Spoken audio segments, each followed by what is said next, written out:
और चलिए सीधे आपको मध्य प्रदेश के अशोकनगर लिए चलते हैं। सीएम योगी आदित्यनाथ क्या कुछ कह रहे हैं, सुनते हैं।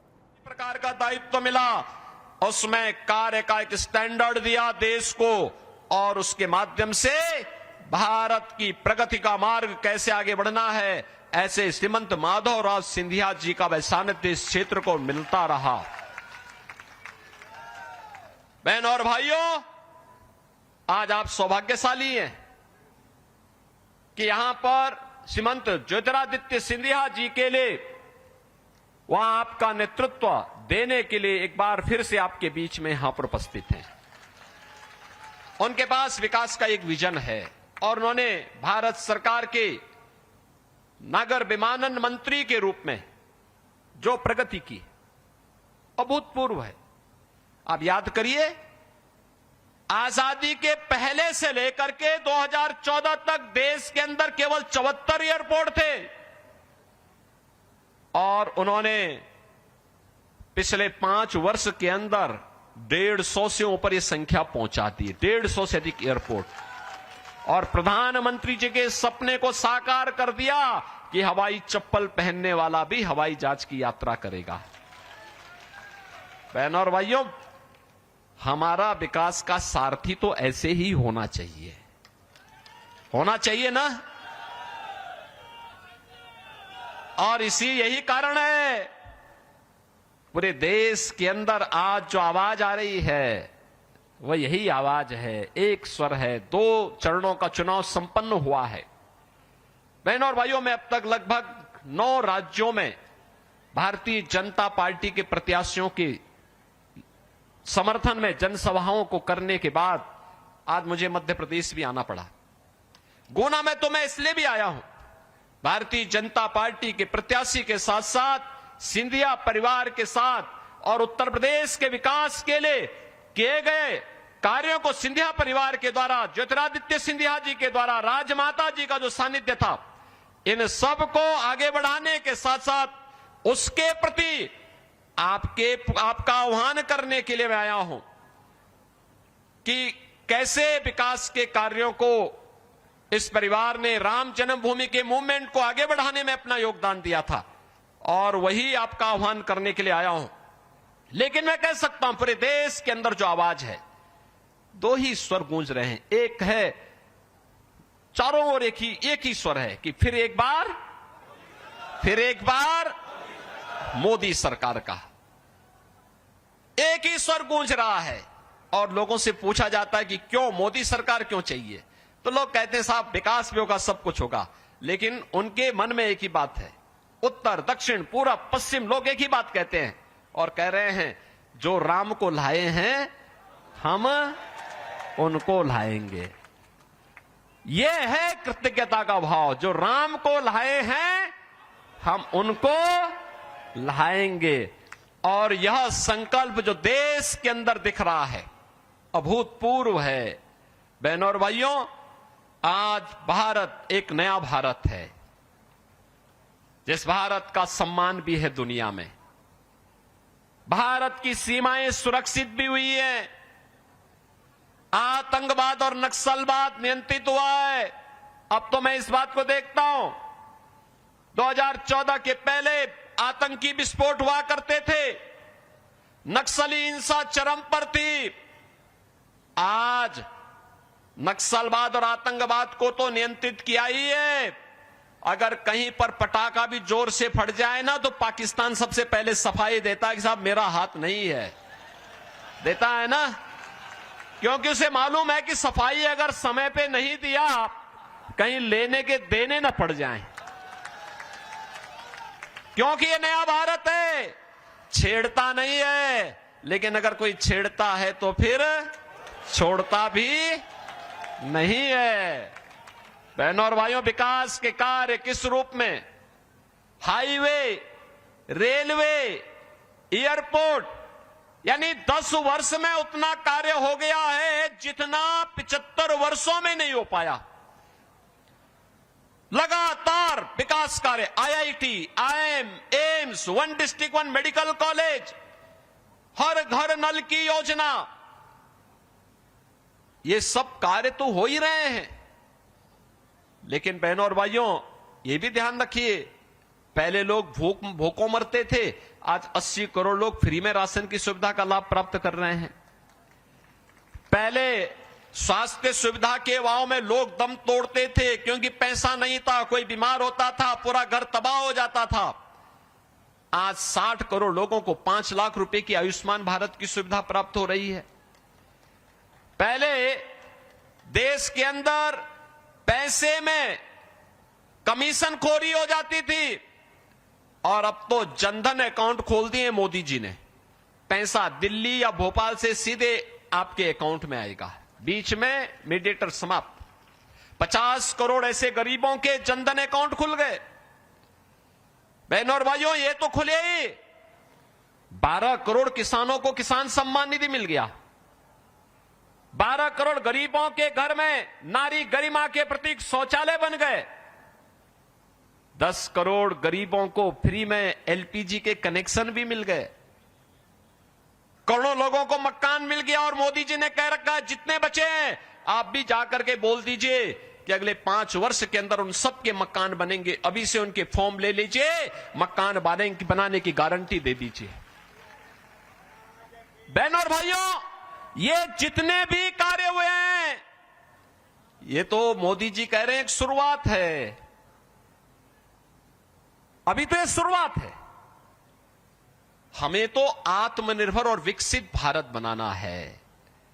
एक तरफ मोदी जी का विजन, आपकी आस्था को भी सम्मान, सुरक्षा भी, दुनिया के अंदर सम्मान भी, गरीब कल्याण भी,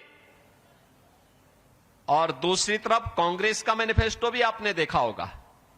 आपने मुगलों का एक क्रूर बादशाह देखा होगा, औरंगजेब, उसका नाम सुना होगा।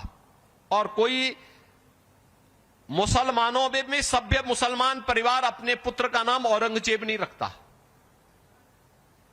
औरंगजेब सबसे क्रूर मुगल बादशाह था। औरंगजेब ने एक कर लगाया था, उसका नाम है जजिया कर। आज कांग्रेस भी अपने मैनिफेस्टो में जजिया कर की बात करती है। ये जजिया कर क्या है? जो उन्होंने विरासत टैक्स की बात की है। देखो, मोदी जी कहते हैं कि विरासत का सम्मान होना चाहिए।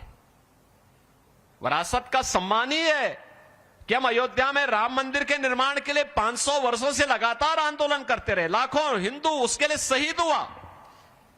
ये विरासत का ही सम्मान है कि आज हम लोग आए हैं।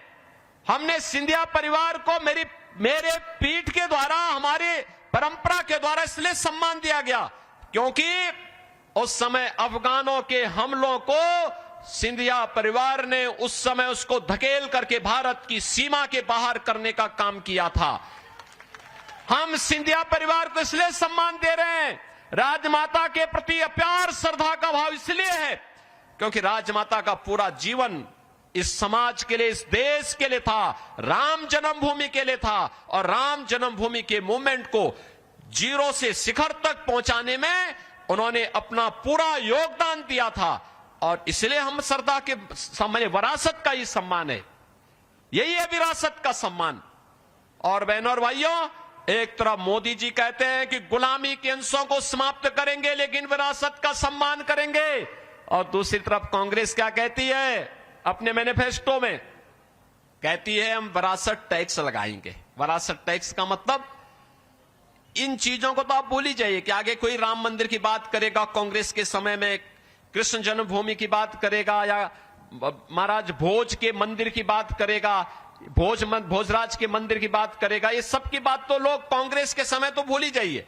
वे एक और काम क्या करने जा रहे हैं? आपके पूर्वजों के द्वारा जो संपत्ति अर्जित की गई है, बाप दादों की जो कमाई है, उस कमाई पे भी वे कहेंगे, राहुल गांधी ने कहा है ना, हम सर्वे करवाएंगे, एक्सरे करा देंगे, और एक्सरे करा करके फिर उसमें से आधी संपत्ति ये लोग ले लेंगे और आपको कहेंगे कि भाई ये हमारा विरासत टैक्स है। क्या आप इसको देंगे? क्या आप ये जजिया कर देंगे? क्या ये कांग्रेस औरंगजेब के जजिया कर को जबरन लागू करना चाहती है? क्या आप इसको स्वीकार करेंगे? क्या कोई भारतीय स्वीकार नहीं करेगा। और दूसरा इनके द्वारा क्या कहा जा रहा है? बहनों और भाइयों, ओबीसी के आरक्षण में सेंध लगाने का प्रयास होगा। ओबीसी के आरक्षण में सेंध लगाने का प्रयास होगा और अनुसूचित जाति के भी आरक्षण में सेंध लगाने का प्रयास होगा। कांग्रेस ने अपने मैनिफेस्टो में इस बात का उल्लेख कर दिया है और कांग्रेस की कर्नाटक की सरकार और इससे पहले आंध्र प्रदेश की सरकार ने वहां पर ओबीसी के आरक्षण में सेंध लगाई है। बहनों और भाइयों, तीसरा वे क्या कार्य करने जा रहे हैं? उन्होंने कहा है कि कांग्रेस के नेतृत्व की अगर इंडी गठबंधन की सरकार बनती है तो अल्पसंख्यकों की रुचि के अनुसार खान पान की स्वतंत्रता देंगे। बहनों और भाइयों, अल्पसंख्यकों का खान पान क्या बहुसंख्यकों से अलग है क्या? अरे रोटी तो जो बहुसंख्यक खाता होगा वही तो अल्पसंख्यक भी खाता होगा। चावल भी वही है, सामान्य खान पान वही है, लेकिन बहुसंख्यक समाज परहेज करता है, पूरी तरह नापसंद करता है। वह गौ मांस नहीं खाता है, उसका विरोध करता है, गौ हत्या का विरोध करता है। अब कांग्रेस इतनी गिर चुकी है कि वह गौ हत्या को प्रश्रय देगी। बहनों और भाइयों, ये वह कांग्रेस नहीं जिस कांग्रेस ने देश की आजादी में योगदान दिया था, आज ये पथभ्रष्ट हो चुकी है और इसीलिए कह रही अपने वोट बैंक के लिए। क्या आप इस पाप में भागीदार बनेंगे? क्या कोई इस पाप में भागीदार बनेगा? क्या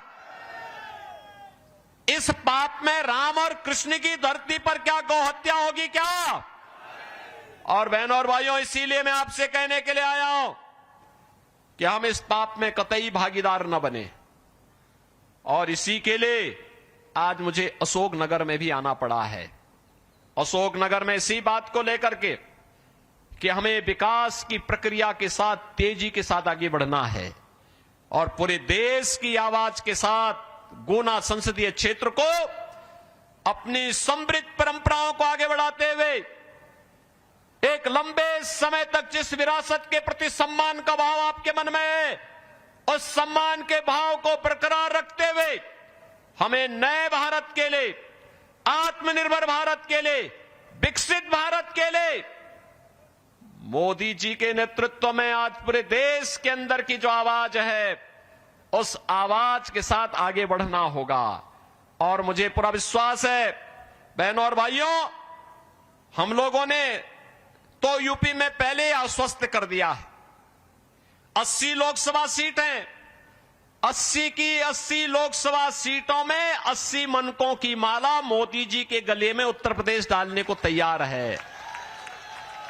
और मध्य प्रदेश में भी 29 लोकसभा सीट हैं। इस बार जो मुझे लहर दिखाई दे रही कि 29 की 29 लोकसभा सीट भारतीय जनता पार्टी का कमल खिलाने की तैयारी कर रहा है और इसकी शुरुआत भी हो गई है। खजुराहो से और इंदौर से तो इसकी शुरुआत भी हो गई है ना? आपने देख लिया है ना? तो जब शुरुआत ईश्वर ही सब करा रहा है तो फिर आपको तो उसमें और सहभागी बन जाना चाहिए। गुना में भी प्रचंड बहुमत की सरकार बननी चाहिए। और यूपी के लोगों से तो मैं बोलता हूं, भाई आपने जो संकल्प लिया कैसे पूरा करेंगे? उन्होंने कहा देखिए हम तो संकल्प इसलिए लिए क्योंकि मोदी जी ने और भाजपा की सरकार ने अयोध्या में राम लला को विराजमान कर दिया और उत्तर प्रदेश सरकार में जब भाजपा को मौका मिला तो रामलला तो अयोध्या में विराजमान हुए, लेकिन वहां के माफिया और अपराधी राम नाम सत्य है की यात्रा में भी चले गए हैं। देखा ना आपने? तो बहनों और भाइयों, ये दोनों काम एक साथ केवल बीजेपी कर सकती है और आप इसमें सहमत होंगे ना? मैं आश्वस्त होकर के जाऊं, आश्वस्त होकर जाऊं यहां से? सभी लोग सहमत हैं? यहां से श्रीमंत ज्योतिरादित्य सिंधिया जी को भारी बहुमत से विजयी बना के भेजेंगे। गुना संसदीय क्षेत्र रिकॉर्ड तोड़ेगा, रिकॉर्ड तोड़ेगा। आश्वस्त होकर के जाओ तो आप सब मेरे साथ बोलेंगे भारत माता की, भारत माता की, भारत माता की जय श्री राम, जय श्री राम। तो मध्य प्रदेश के अशोकनगर से सीएम योगी आदित्यनाथ को आप सुन रहे थे। कांग्रेस पर जमकर निशाना साधते हुए 10 करोड़ गरीबों को गैस कनेक्शन हमने दिया, ये भी सीएम योगी की तरफ से कहा गया। गोकशी को लेकर भी सवाल उन्होंने उठाए और कहा कि गौरक्षा से समझौता हम नहीं करेंगे। तो देखिए किस तरीके से मोदी जी ने जनधन अकाउंट भी खुलवाए हैं, यानी कि जो काम किए गए हैं सरकार की तरफ से उनका जिक्र यहां पर सीएम योगी कर रहे थे।